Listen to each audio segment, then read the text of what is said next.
And she broke it down, and I remember her saying that, or him saying, it wasn't him, she was a him saying that, the tarot card isn't really for telling the future. What it really is helping someone, leading and guiding to the answer that they already know within, and that whole spectrum. Would That you say that your dream reading would be like that? that actually is my philosophy exactly on tarot cards too, because I do tarot readings as well. It seems to be what a lot of people want, at least for me, for some reason. I don't know why, but anyway, so that is my philosophy exactly. It's not everyone's philosophy on cards or even dream work, but you mentioned calling it a dream reading. So I do actually see a distinction between when I do a session with somebody, a consultation. Like if you told me I had a dream that this little frog was jumping across the hood of my car, I would first ask you to describe the frog. And then I would ask you to describe the car. And then I would ask you if that is your actual car in waking life, or does that car remind you of anything, or is it a car you drove in college or whatever. But you would just kind of be telling me those kind of descriptions. And then I would take your words as best I can, paraphrase, like not paraphrasing, but actually quoting your literal words, and say, okay, forget about the frog, forget about the car. Let me repeat these descriptions to you. And you might describe a frog as like, oh, it's gross and it's covered in warts. And someone else might say it's so cute and green and alive and it reminds me of my garden. But so if you said it was gross and it's covered in warts, I'd say, okay, is there anything or anyone or any part of yourself that sounds like this description? It's gross and covered in warts. And you might be like, oh my God, that's my boss. Or or maybe somebody I know doesn't literally have warts, but I kind of think of that kind of energy every time I'm around them. Or I'm just making this up here, but Right. so really at first I am not doing a reading, although I can. And when I'm a guest on like call-in live radio shows, and if they have people calling in, I get like 3 to 5 minutes to help the person figure out their dream. Then I do more of a reading. And so again, with a private session, I am more asking questions and helping a person uncover their own symbolism and metaphors and meanings. And then at the end, I will often do what I would call more of a reading, which is also a projection. There's a group method of working with dreams where each group member takes turns saying, if it were my dream, here's what it would mean to me. And so I will do that as sort of a projection, but also sort of a reading. And it's always something I've kind of been trepid of, because I so don't want to put my meaning on another person's dream. But it also seems to be the part that people love the most is just having their dream kind of reflected back to them, but also with some extra insight sprinkled in. And I always say, no matter what I say, don't take this as Mimi's the authority and therefore she told me what my dream means, but take it as, oh, that part really resonated, that really clicked. And often we can feel that in our body, especially in that torso part of the body. We get that sense of, oh, yes, that fits. Or, maybe part of what I say is spot on. And then another part of what I'm projecting or reading, if that doesn't resonate with the person, I say, go with that above anything I say, because only you know your own dreaming mind and your own consciousness, your own true self better than anyone or anything on the outside. Wow. I gotta say that makes sense. How long does it usually take you? Like if you had a client, do you say, I laugh because sometimes we get an aha in 20 minutes. Like sometimes I only have 20 or 30 minutes to talk with somebody. And other times we could spend literally hours on something that doesn't even seem like that long of a dream.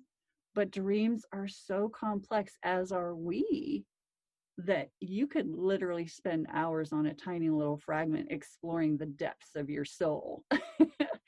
But, my consultation sessions, I usually schedule for an hour or a half hour, but it's really, I mean, the longer you can spend, the more you can get in a way. But then again, I've had some pretty profound experiences with people where, I used to see clients in a bookstore. It's shut down now for obvious reasons. But when I would be between clients, I would often talk to customers in the bookstore, and sometimes someone just casually tell me a dream, and I'm like casually giving them like what you're referring to as a reading, just saying, well, here's the metaphor that I see. I don't know if that fits for you. And then they'd be like, oh my God, that is so accurate. And then we've just got this big aha in like 20 minutes. So there's no one set time, and each dream is completely unique. And some dreams are just, you get these big ahas instantly, and others you're just scratching your head going, I don't know. And no matter how much we explore it, we can't uncover really a big revelation for the person. And yet, and I don't know if we mentioned, I have a podcast. It's the Dream Detective podcast, and people can find it on my website, thedreamdetective.com. And on the podcast page, there's links to Spotify and Apple and all the players. But I have an episode, let me think here. I have a two episodes on relationship dreams. And if people go into that, in one of those episodes, there is a dream that was told to me by a woman, where this one also, we didn't have that much time, but somehow we uncovered it quickly. But we worked on this dream years after she had it, like maybe 4 or 5 years, I want to say, I think. And if we had worked on it at the time she had it, we probably wouldn't have gotten very far, because it just wouldn't have made any sense at all. But because we worked on it years later, she had all these ahas of how it was actually a precognitive dream, meaning seeing the future of meeting her husband, who she hadn't even met at the time. That's cool. Yeah. So sometimes you get those layers that if you can't crack it, it might be because, well, maybe it's a foreshadow of something that hasn't happened. And yet, I don't like to put that out there too much, because sometimes people get afraid that if they have a bad dream, that it means that something bad is going to happen.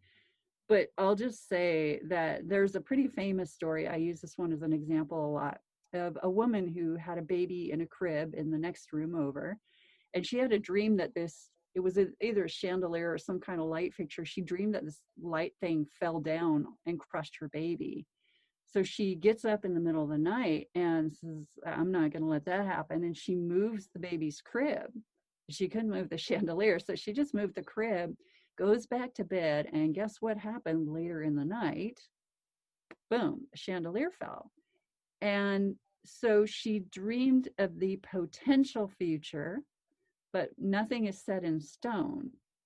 So because she had that warning, she was able to change the outcome. So sometimes, if you have a dream that you're driving somewhere and you get in an accident, and then a week or two or however long later, you're driving and you recognize that street, slow down or listen to your inner guidance and your intuition about what to do, because often those dreams come to help us prevent something, or sometimes they come to help us prepare for something that we can't change.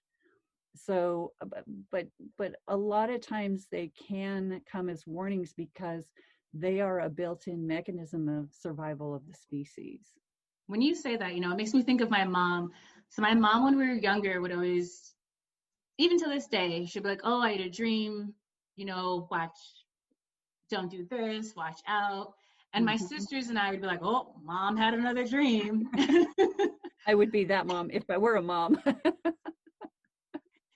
But I kid you not, like maybe 8 out of 10 times it would be, all right, we'd come back home from school and be like, all right, so yeah, something happened at school. It was close to what you said about your dream, blah, blah, blah. We should have listened. But it would be so funny. And as I've gotten older, when she's like, hey, I had a dream. Just be careful when you go and party tonight. And I'm like, I got it.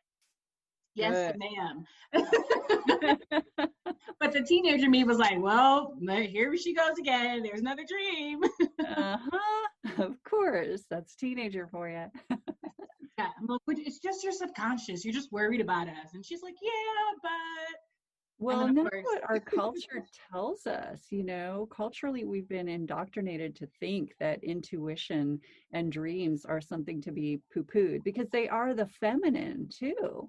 You know, the logical mind is the masculine mind, the feminine, the creative, intuitive mind is the feminine mind. And we've been living in a patriarchal society for a long time. And so anything that has to do with feminine nature or power has been squished. But I think that this whole, not to get too philosophical, but and not to minimize the horrid tragedy of the current pandemic, this virus going around, but I think that it's part of a greater shift to honoring more of the feminine.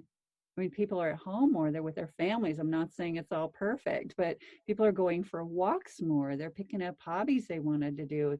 Those are all things that nurture the feminine side. It's not all about work, work, and be productive. And that's all masculine energy, compete, conquer, and control. But really, the feminine is more about just being in the present moment and taking some time out and honoring the body.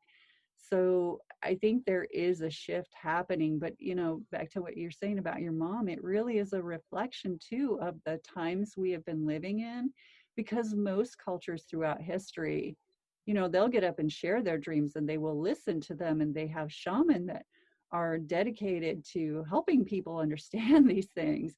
So it's really only more in recent times that those things have been sort of discredited or attempted to be discredited, and thankfully now I think the pendulum is starting to shift, where we're, even science is starting to acknowledge things like I was mentioning, the survival of the species, that dreams and psychic phenomena are there to serve the function of, part of their function is to help the species survive. And if we can have a warning and prevent a disaster or a loss, then that is achieving its purpose. females are ruling the world. No, I'm just kidding. Girl power. Okay, so I think we've got into like the psychological modalities of dreams. What would you say would be the spiritual modalities of dreams? Yes. So, you know, in addition to all the dreams that have these wonderful metaphors and messages and problem solving, we can have so many spiritual experiences in the dream state. I mean, oh my gosh, so many thoughts colliding in my head right now. But everything from after death visitations from loved ones, which I have 2 podcast episodes on that, to um, meeting spirit guides, to, I've heard people dream of encounters with angels, and we can ask too, ask your dreams for guidance. Say, I would like some guidance on, you know, this relationship, or how to navigate my career, or, you know, bring my creativity into the world. Whatever it is, forming an open-ended question and then asking before you go to sleep at night. And then you might get one of those problem solving dreams that shows you some solutions, or you could literally ask for spiritual guidance, whether it's from a departed loved one on the other side, or from an angel or spirit guide, or leaving it open to, please bring me some, you know, spiritual guidance regarding whatever it is that you like to know about. So, you know, there's also a lot of, I know that paranormal shows are huge right now. And I think that is because of our spiritual hunger. I think we're also living in a time in history when the spiritual has been downplayed, because again, that's part of the feminine energy. And, you know, to be clear, we all have both masculine and feminine within us. Right. Yeah.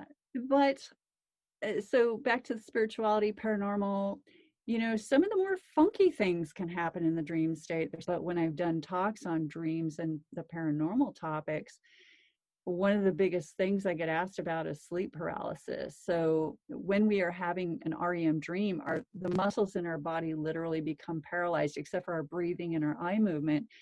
Because if we were physically acting out our dreams, we could hurt ourselves or others. So it's kind of a protection mechanism.